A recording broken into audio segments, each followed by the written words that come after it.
Thank you, Steve. So good morning, gentlemen. It is my great pleasure to introduce Jim Provenzano to the Summit Old Guard.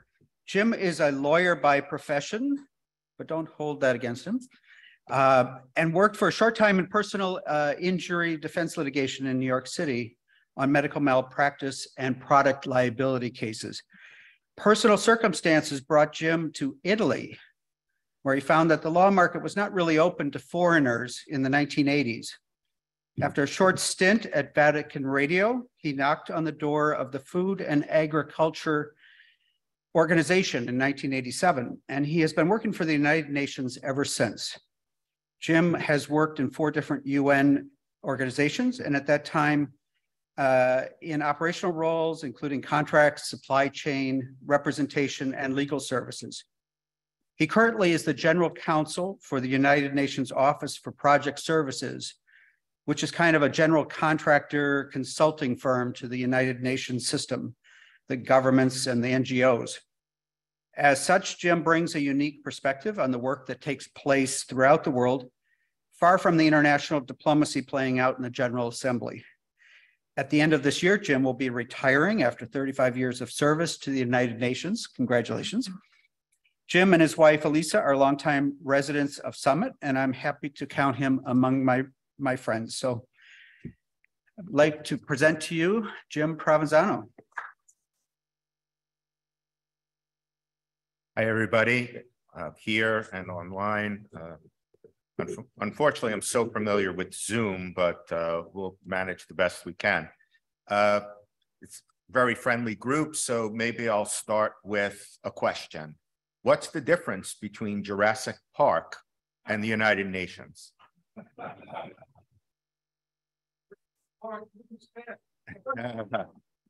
Well, actually, one is a theme park run by dinosaurs, and the other is a movie. So we can take it from there. It's the only UN joke I know, other than some people point out the UN itself, but you know, I won't go there today. Really, for me, it's been an honor for all of these years to be able to work in the business and the vocation for the United Nations.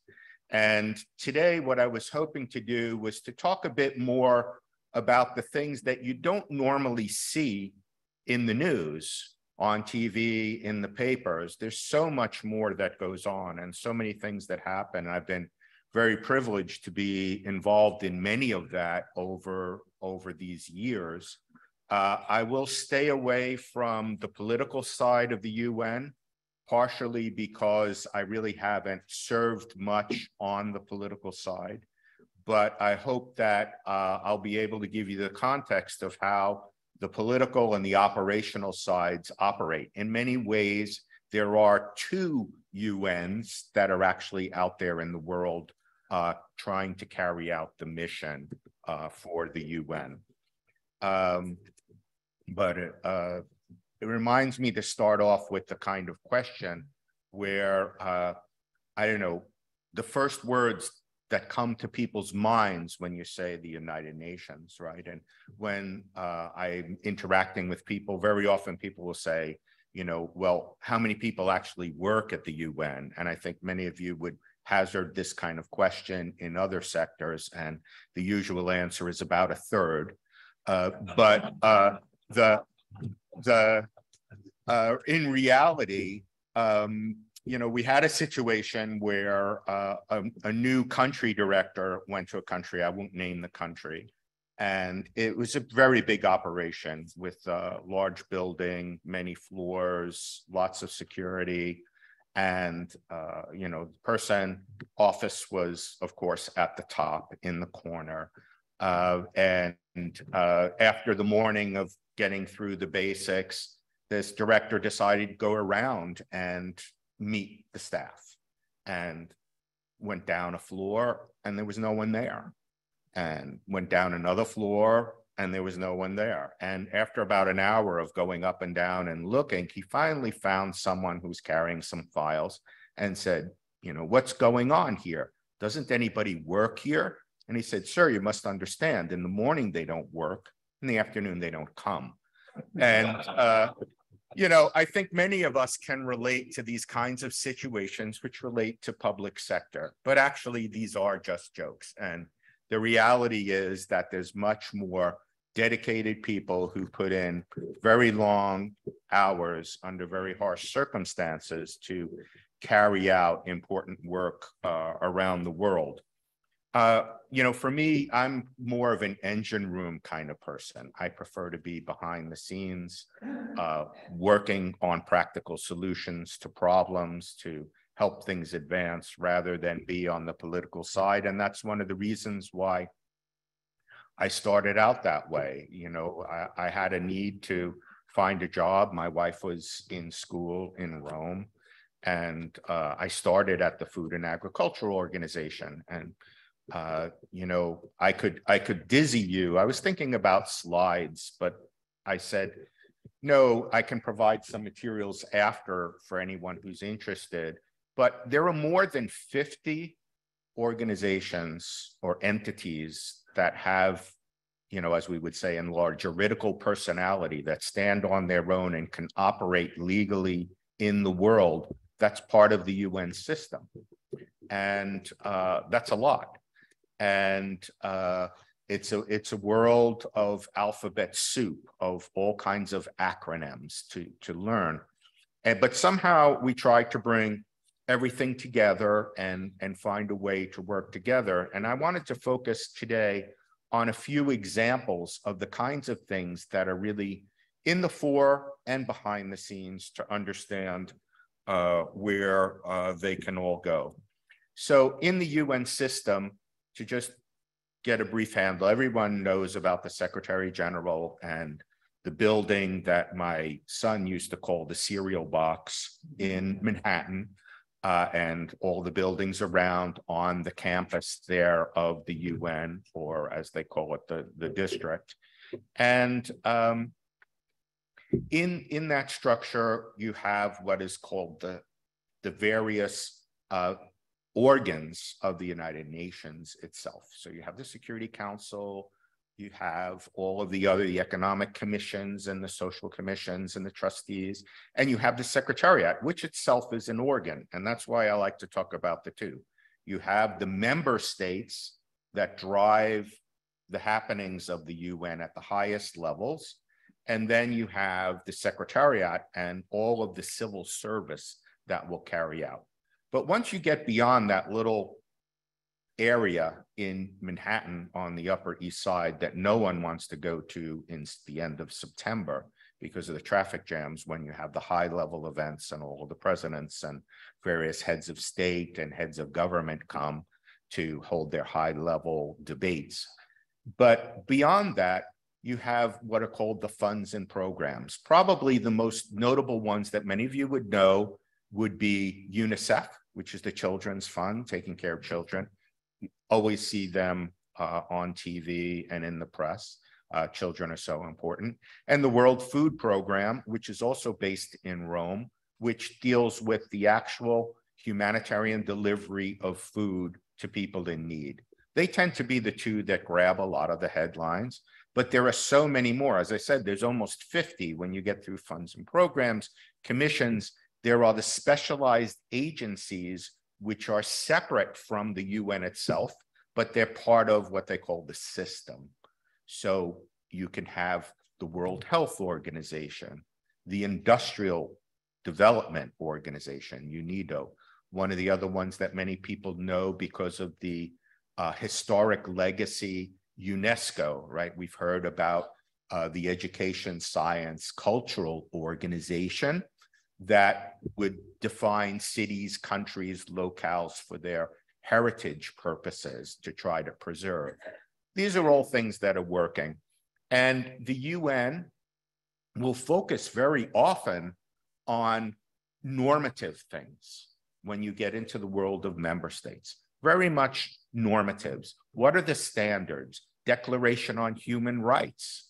All of these kinds of high-level pronouncements that can set direction for governments and the peoples to follow and protect.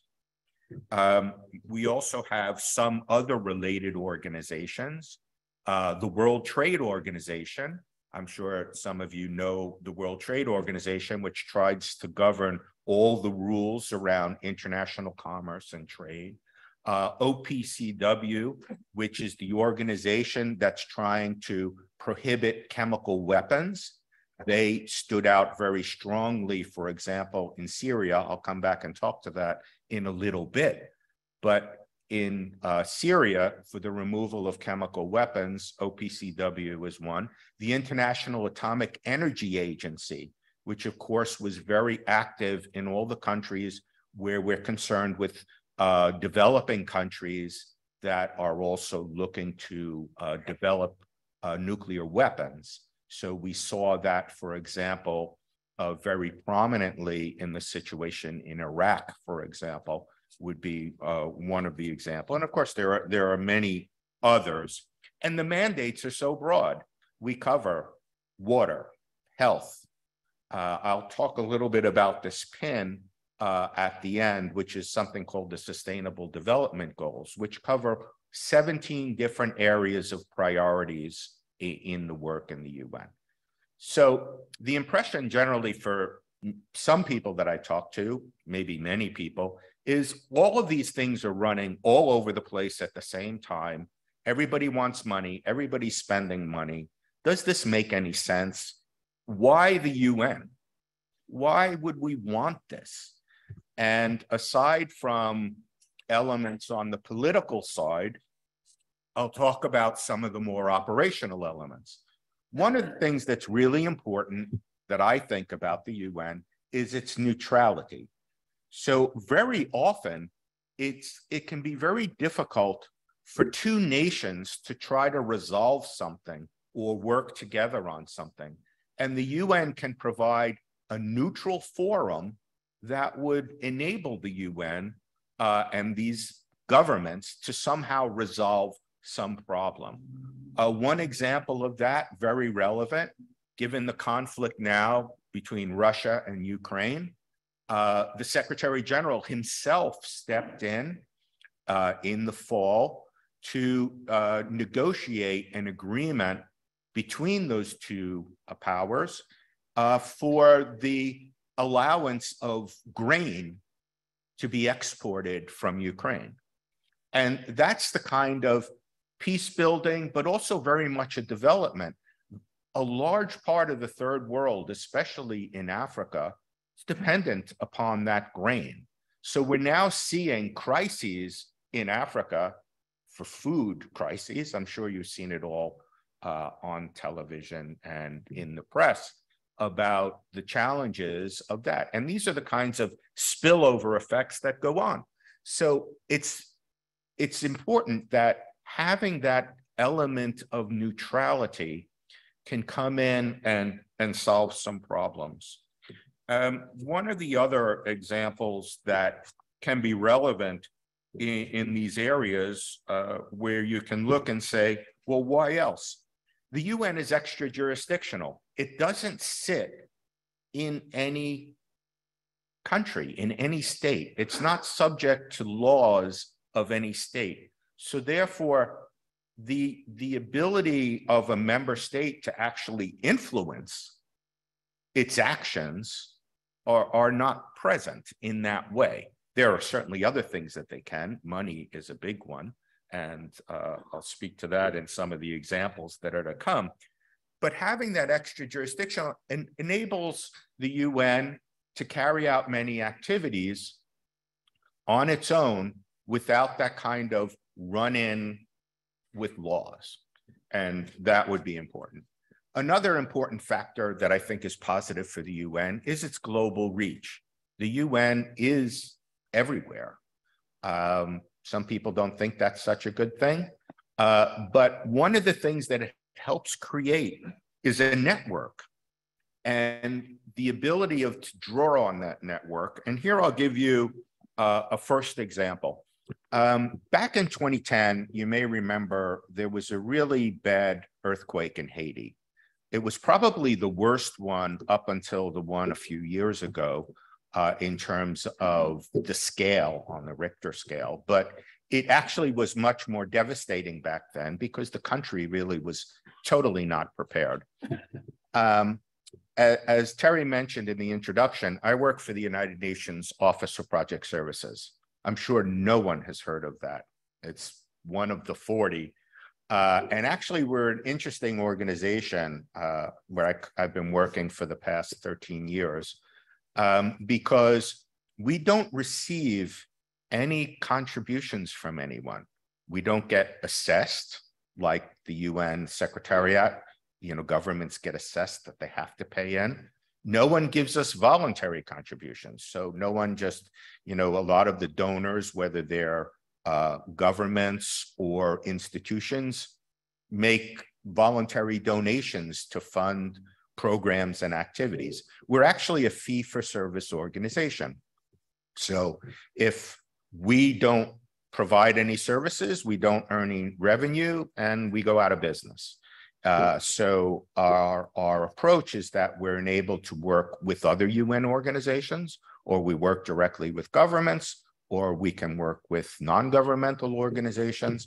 And we have a very close working relationship and working with the private sector, because with the private sector is very much how much of the UN activities are carried out through various procurement, supply chain, contracting modalities.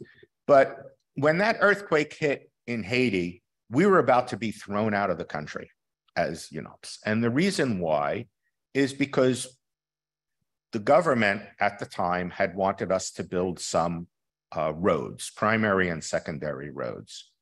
And it took longer than expected.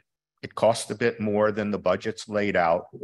And there was a lot of politics about where the roads were going and was it favoring areas that weren't supported by the current government in power. They were the opposition and things.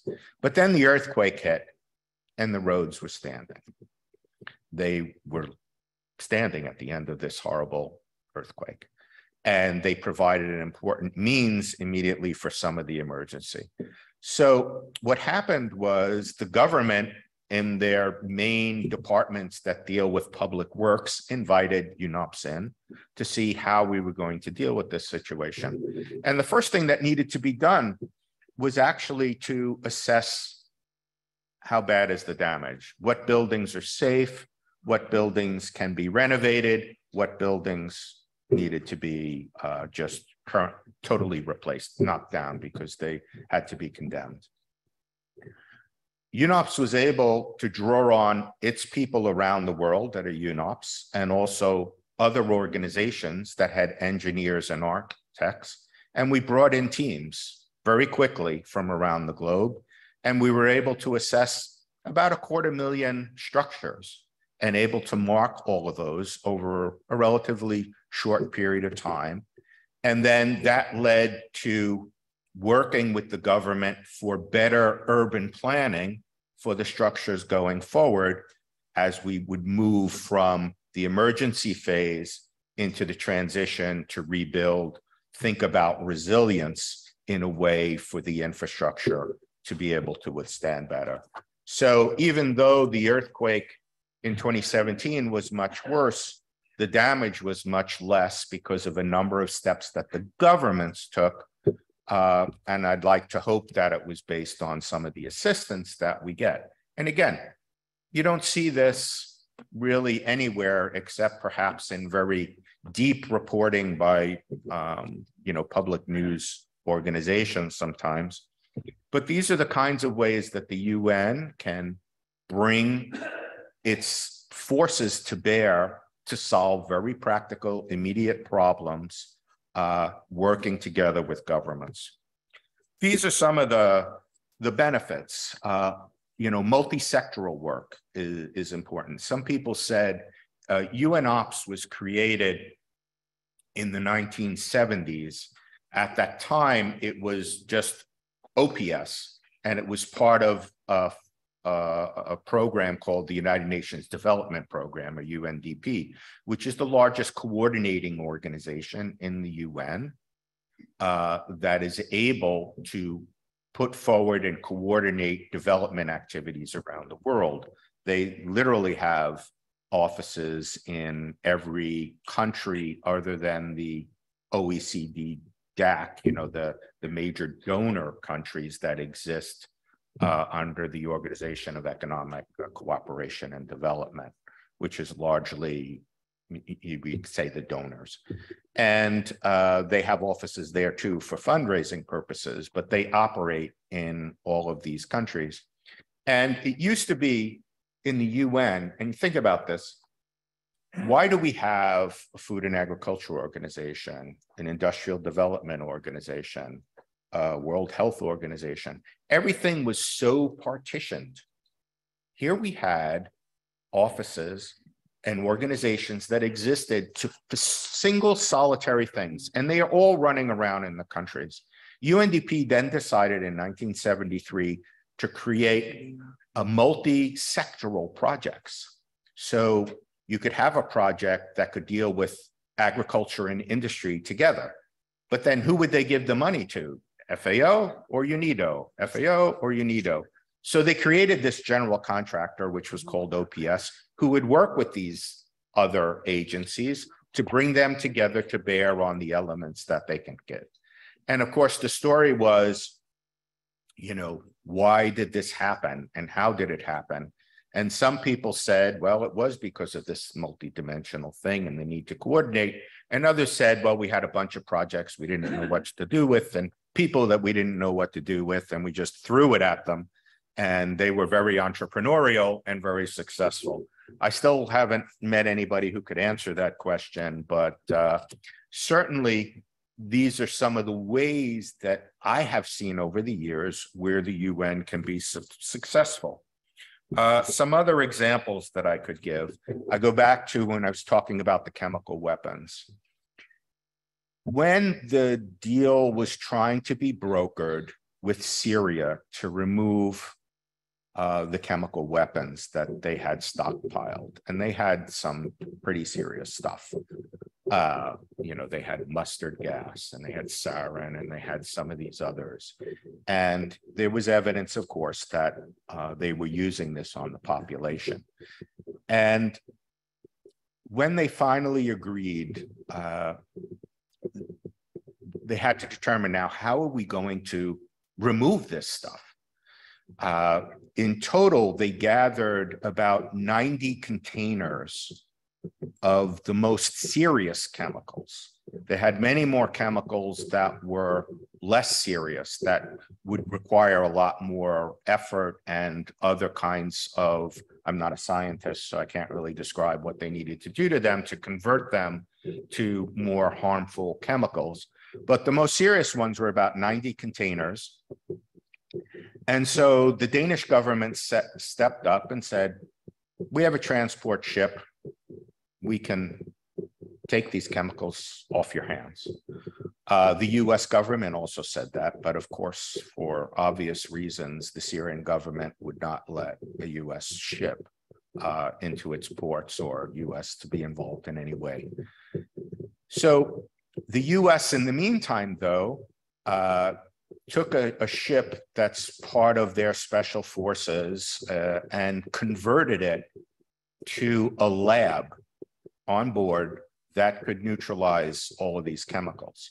So these chemicals needed to be offloaded from Syria, then transshipped to this US vessel that would then go into international waters and neutralize all of these most harmful gases. How could they do it? They needed a port. No one wanted to touch this for the purposes of the chemicals that were involved. The populations would be protesting over the potential harm if something went wrong. The politics was such that there had to be a port that would be acceptable to the United States, to be acceptable to Denmark, to be acceptable to the Syrians, to be acceptable to the UN. So how to untangle this? The Italians stepped forward and offered a port in the south of Italy, down in the Calabria region. And but still, the question was, how was this going to happen? Because normally under laws would have to play in here, because these are all nationals that would have to move their ships in, conduct these activities. And so the parties turned to the Secretary General, and the Secretary General eventually turned to us. And our job was to find a way to allow this transshipment to happen. And it meant very unusual contracting with the port to enable the ships and the captains, you know, because there's a whole protocol. I don't know if anyone here on in virtual space understands a lot about Admiralty law and the powers and the liabilities of the commanders of the vessels, the roles of the port. All of that had to be somehow worked into a way. And we were able to come up with a contract, insurance, help the Italians to deal with the protests outside the gate, create the safety zones. And this was able to happen. And then the Americans took the vessel out to sea, neutralized these things over the course of a couple of months. So again, different ways in which the UN can step in to solve knotty problems that have larger political dimensions around there. Yemen. I'm sure many of you know what's going on in Yemen. It's one of the really saddest places on earth right now in terms of the significant hardships that the people face. And there was a problem, because the real problem was no one would let humanitarian ships into the ports of Yemen because of the fact that they could smuggle arms and other things into the port to give to opposition forces there, the Houthi at the time. And it was significantly controlled by Saudi Arabia, controlling the Gulf and controlling access into the ports there. And politically, no one seemed to care about the people. And, you know, one of the reasons I'm in the UN, it's about saving lives. It's about creating futures.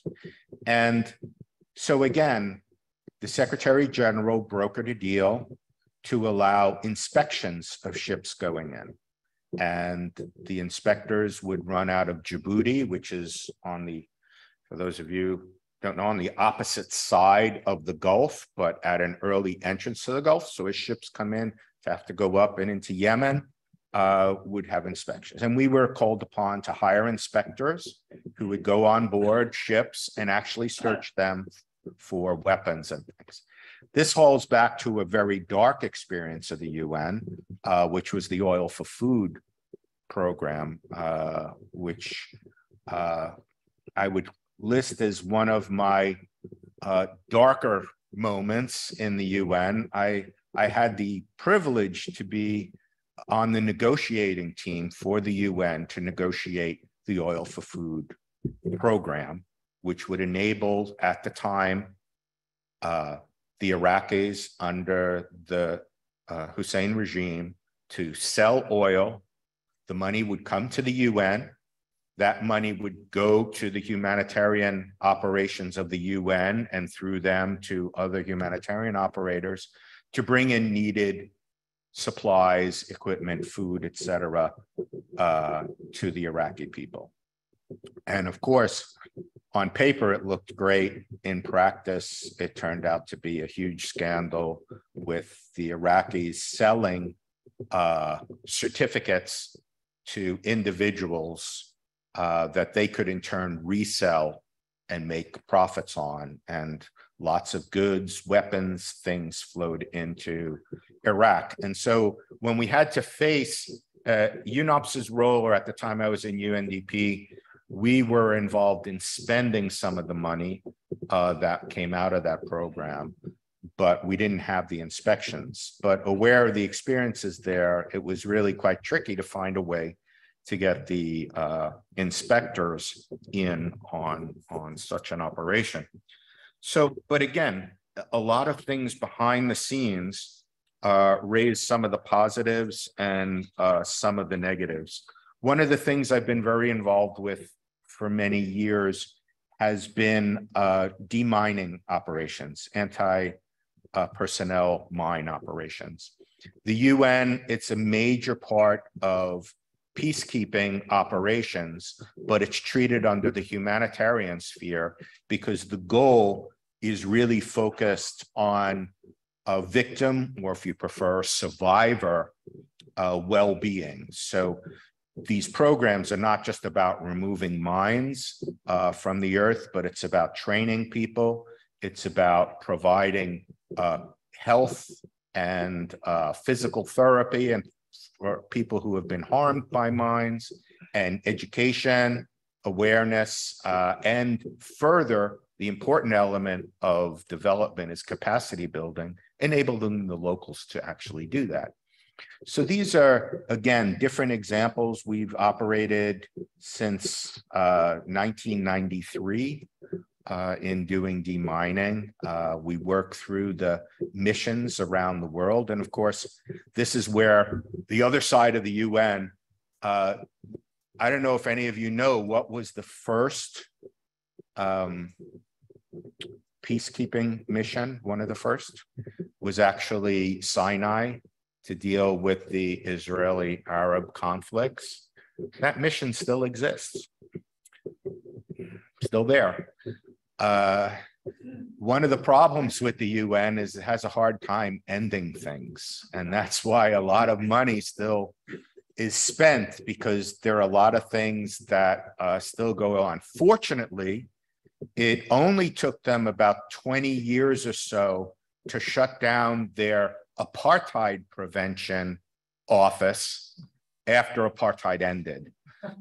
So that's one of the better scores, so to speak, in terms of actually closing some of these things.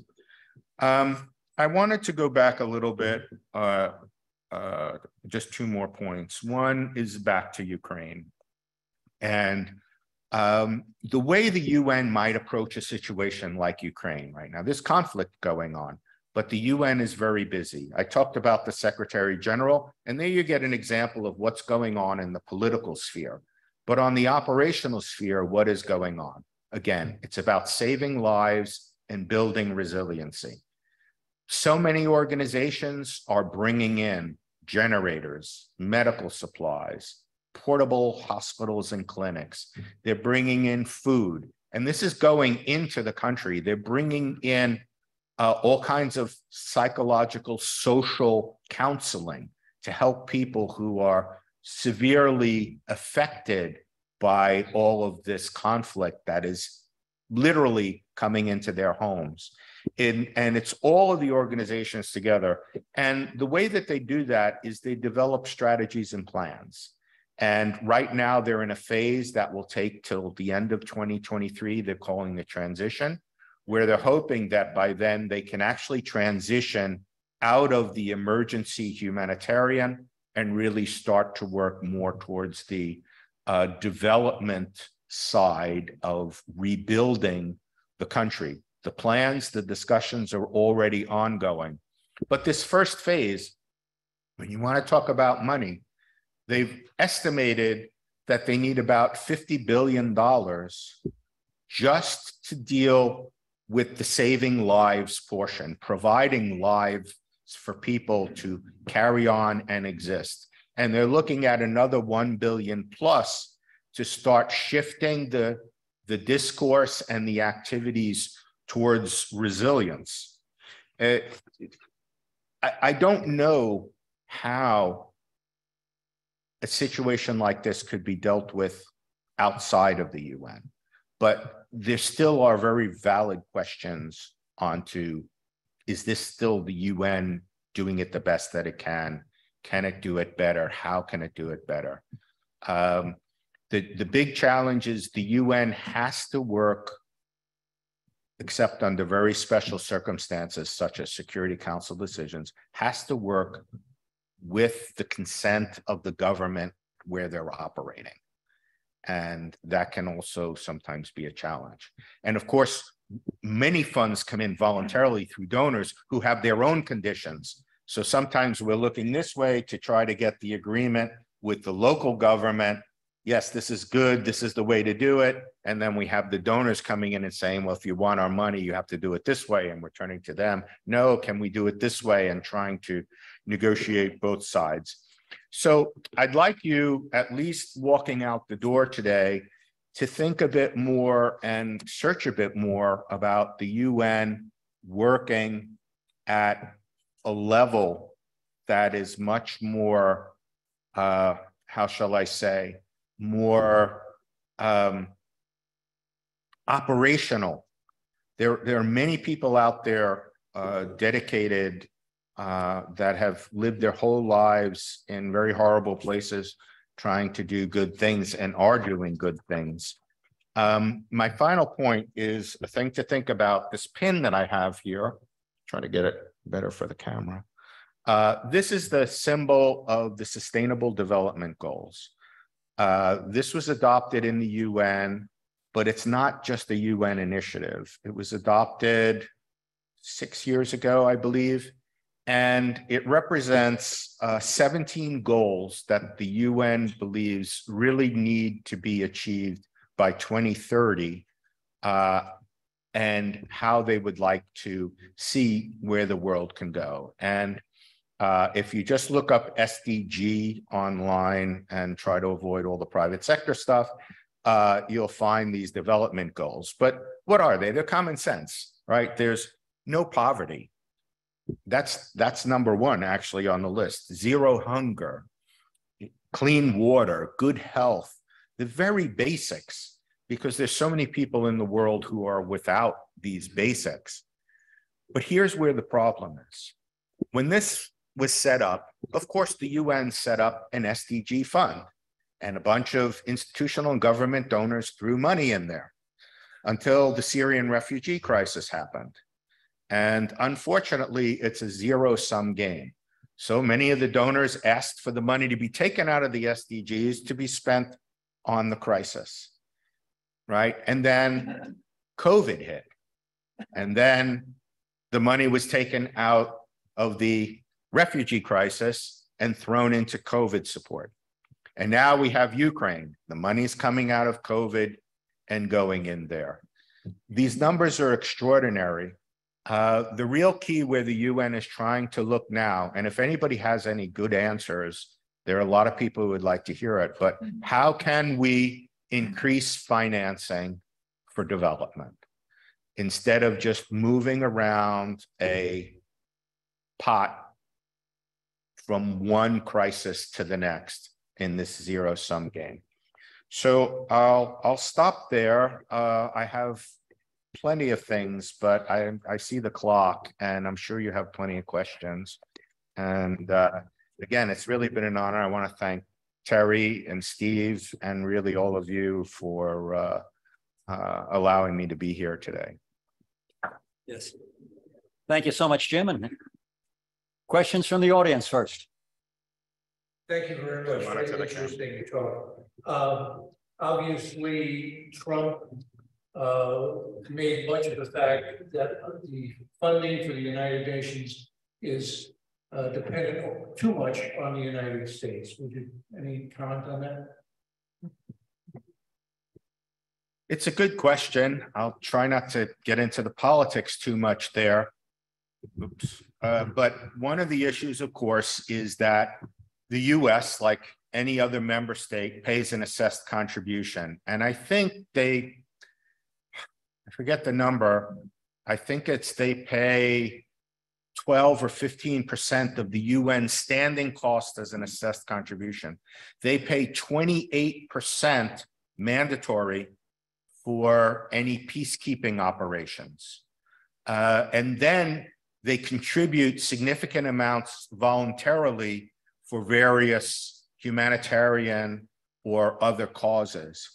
And what's interesting about it, of course, is it's always a sensitive issue because in the UN, it's one state, one vote, and money doesn't count in that equation. It's important to build coalitions. But the US, I think, does very well in how it works bilaterally and multilaterally with its voluntary contributions. Certainly, the UN, the Secretary General, has been looking at reform, but he's been talking about it in his second term. It's a hard thing to change the beast because everyone has a different view. To give you an example for cost efficiency, I was one of the original authors back in the 90s of the first policy paper of the UN on outsourcing, if you can believe it. I mean, we used to joke that even the security dogs were staff, but all the cleaners, all the cooks, the people who wash the pots were all civil servants. And I was like, well, why don't we outsource this? Well, we needed a policy. And we created a policy and we talked about all the positives of outsourcing and all the risks about outsourcing. And all of the US and all of the friends that are in the more efficiency thing saying, well, you put this out here like this, but then you put all of these restrictions up there, so you're not really going to do it. And then all of the people who really wanted to get their people into the UN were like, well, you know, you talk about all these things as the risks, but yet you're ready to hand everything out. So no one was happy. So it was a successful document. We did ultimately start outsourcing things. There is an outsourcing policy, but there's much more on the level of efficiency that has to happen across the system. There are redundancies, there are duplications in activities and things, and it's a hard institution to change. The UN, funnily, is based on 1945 US civil service. How much has the US changed? So anyway, next question. Joe, We have a question online, Mitch Erickson. Good morning. Thank you very much. And yes, you know, if the UN needs an example for how to run an efficient bureaucracy, you can always look down in Washington, D.C. I just want to, I got a question for you regarding the future of the UN. If you go back to the 1940s when the UN was formed, there was optimism and anticipation for an organization that would forge a peaceful world. And, you know, we would come out of World War II and just have a great world because the UN was going to take care of all sorts of stuff. And they have done a lot of really good stuff over the years, but I think you've hit the nail on the head with the bureaucracy issues. And in terms of peacekeeping, we've had a lot of wars in the last 70 years. Some of them cold, some of them hot. But you know, what's your vision for the future here in the next, say, 20 years? Are you optimistic that the UN will be able to help keep the world at peace and solve some of the major problems, the 40 sustainability goals and hunger and all that other kind of stuff? I'm going to stop babbling anyway. What do you think? Well, yeah, thanks, Mitch. I'm an optimist about the UN. I think operationally, it is so much that it can do on the ground where it makes a difference. You know, Steve mentioned at the beginning, talking about President Kennedy and the Peace Corps. So many people went from the Peace Corps into the UN and careers. The person that I succeeded in my job, one of the jobs that I had back in the 90s, you know, he went into Bangladesh just as it was being formed for the Peace Corps, and then into the UN there. I'm hopeful. I think the political side, what I've seen is that there are different coalitions that exist based on topics. I'll give you one example, which of course is a very hot topic for the United States.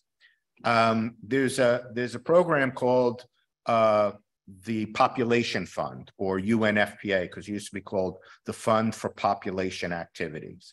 Okay, and they are concerned about taking care of women, but they're also concerned about reproductive rights. They're the largest buyer, public sector buyer of various things for reproductive rights in the world. and it's part of their programs. Now, it's very interesting to walk into a meeting and see the United States, Iran, and the Vatican as an observer team up together on positions on reproductive rights. Something you will not see on any other topic, but it happens for that. And it's important and it's good that it does, because it shows that coalitions can form for things that are important in the way that they need to. And I think post-Cold War, we're seeing that much more breakdown. The challenge for the UN, I think, is going to see how is it going to fit with other multilateral institutions out there, like NATO, which of course is growing, the European Union, which is a big power. And of course, we tend to think of these kinds of political things, but the other area that's really important is what's going on in Africa. And Africa is really falling so far behind, and they need a traditional institution, I think, to help move forward in a serious way. The Chinese pointed out that Taiwan has been part of the country for thousands of years up until 1930, when it switched over to its president's democracy group. Seems like a very difficult nut to crack from a UN standpoint. Yet, we need to do something to make sure we don't get the US and China drawn into an escalating situation where they don't resolve anything without military means. Can you say a word about where things stand with that? Well, that's a really heavy political question. I'll tell you an interesting story. One of the things that UN organizations run from time to time, and we had a turn running it, is something called Aid and Trade. And it's an event. We held it in 1999 at the Javits Center. And what it was about was bringing together the development community, the humanitarian community, and the suppliers to the community. One of the things that really makes the UN work or not work is how well the UN relates to the private sector, whether they're suppliers, partners. We're much more focused on PPP type of things now, public-private partnerships. I'm sorry, I'll get to Taiwan in a minute. But we ran this event, and of course, we hired a private sector company to handle all the logistics of setting up, because it's like any other type of convention where you have all these booths set up with all of the companies, and they show their wares, and the UN people and the others walk around and see. We even encourage suppliers to work out deals together. There's panels to talk about important issues. Well, the company that was handling the administration missed a Taiwanese company registering as an exhibitor. And of course, because of that, and this is a UN event, they had like 24/7 cameras and their crews from Taiwan and all these people there just waiting to be thrown out, which they knew was going to happen. And it was just a matter of time. It was literally 5 minutes before we opened the door that the Chinese mission representative showed up at our door and said, those people have to take down their signs, they have to go. So we had a mini political, economic crisis right there. They went. The UN officially has no position on Taiwan, and we therefore do not recognize it, and we do not. But again, it comes back to the situation. If it raises to the point of high stakes, escalated conflict potentially looming, the UN would step in at the appropriate level to try to see where that solution may be. China, of course, when you talk about groupings in the UN, everything happens by regional groups. So you have the African group, you have the Asian group. one of the problems for the UN was what to do about Israel sitting in the middle of the Arab states. And all the developing countries created a really big group called the Group of 77, which is now about 130, plus China. And then the other group they call WEOG, which is Western Europe and Others group. And the US belongs there, Canada is there, Australia, New Zealand, right? Japan stayed in Asia as far as one of the major contributors to support.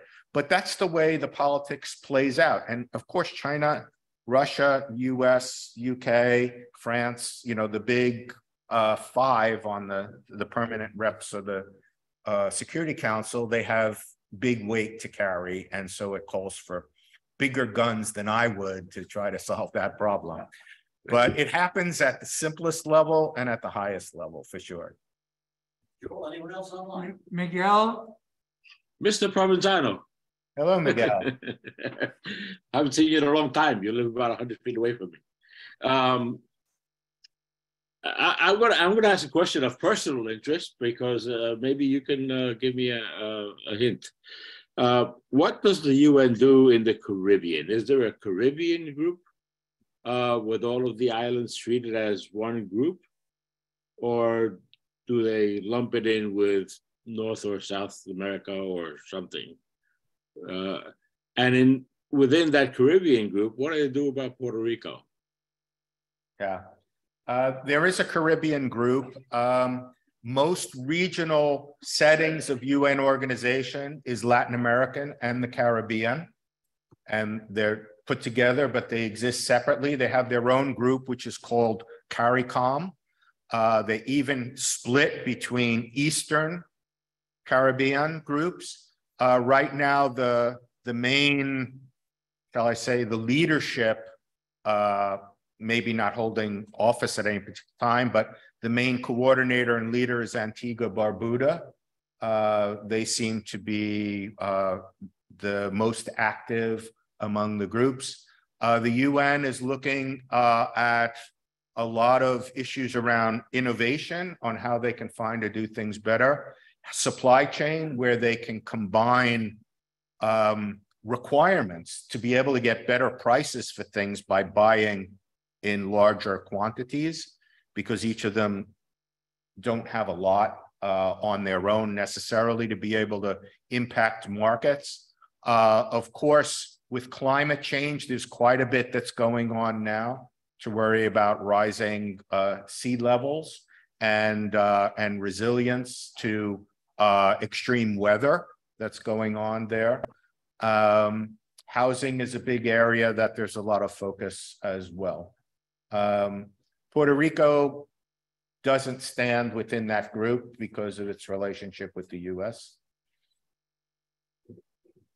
I hope that answers the question. So, but Puerto Rico does have a seat at the UN. No. But they're treated treated as part of the US. No, I'm trying to determine. I'm trying to find out if they're treated as a nation or as a part of the US. I mean, New Jersey doesn't have a seat at the UN. So yeah, I can't answer the question. I don't have the political things on that, but I'll get you the answer. I knew you couldn't answer it because nobody can. It was a trick question, but the US has Puerto Rico and China has Taiwan. And maybe somebody someday will notice the similarities. Yeah. We have time for one more question. Alan? Thanks for your presentation. Well done. So I have a question about the gap between responsibility and authority. So the UN must be the biggest example of the disconnect of those two. And it has to do with the humanitarian aid to Somalia. Do you have operations in Somalia? Yeah. Okay, so Somalia has a huge problem, probably one of the biggest. Maybe 1 million people have died there through the drought and the war. They have a president who got the Nobel Peace Prize and a short time later started a war. So tell me about what you do with shipping food to a place and distributing it and the problems with that. Yeah, well, this is a very real problem for pretty much almost all of UN assistance. You know, we face very practical problems like how do you get trucks across borders when border guards are demanding a payoff?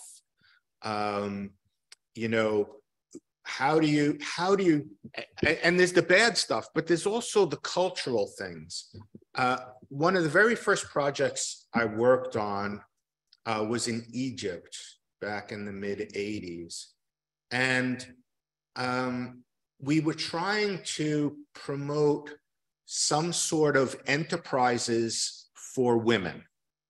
Because, you know, as you may know, women carry the largest burdens in the developing world because they're very often having to bring in for the family and care for the family at the same time. But we wanted to try, and this was a project, it was funded by, I believe, the Dutch, and it was supposed to be a guarantee fund. So the notion was, let's give small loans to these women, and they can take on some small projects, you know, like they can get involved in crafts, or they can get involved in raising animals, or they could get involved in some becoming the middle person for transport of food, grains, and things like that. And they could pick what they wanted.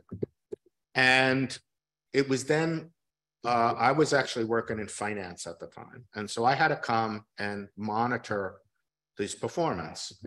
So the first thing that we see is very quickly, all the money is out. And the next thing we see is none of the money's coming back. And what intervened was that every woman took a project raising sheep or lambs, which they then slaughtered for Ramadan to feed their families. They were supposed to raise them, maybe sell the wool, sell the animals, get more and go. And so it's cultural, but back to your point, because there is always that dimension, you know, responsibility and accountability is a challenge in the UN. The way it can manifest itself is, on the one hand, how much the member states themselves step back or step in, and they generally step back.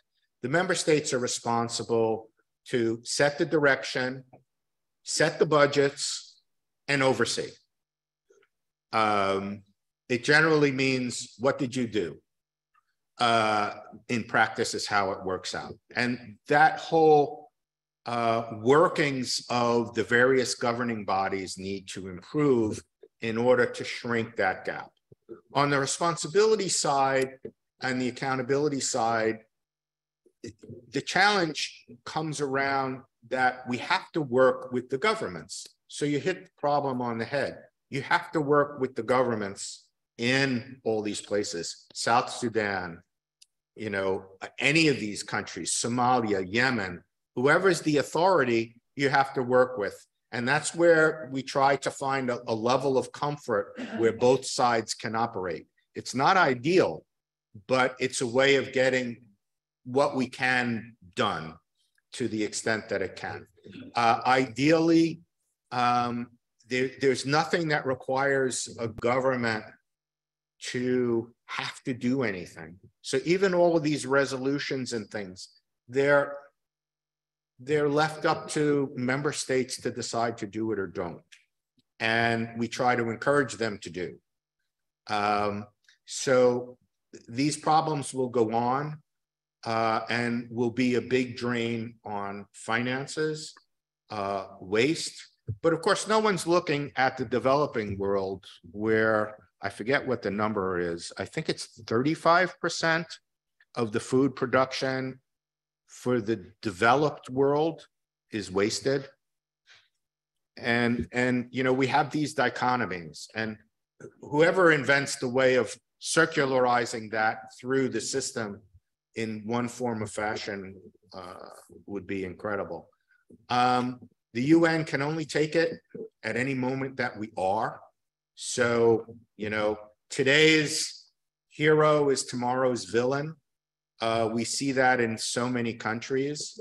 And that's just part of the challenge that it faces. And it continue to keep the question, why the UN? And what may need to be different. But it's an ongoing story.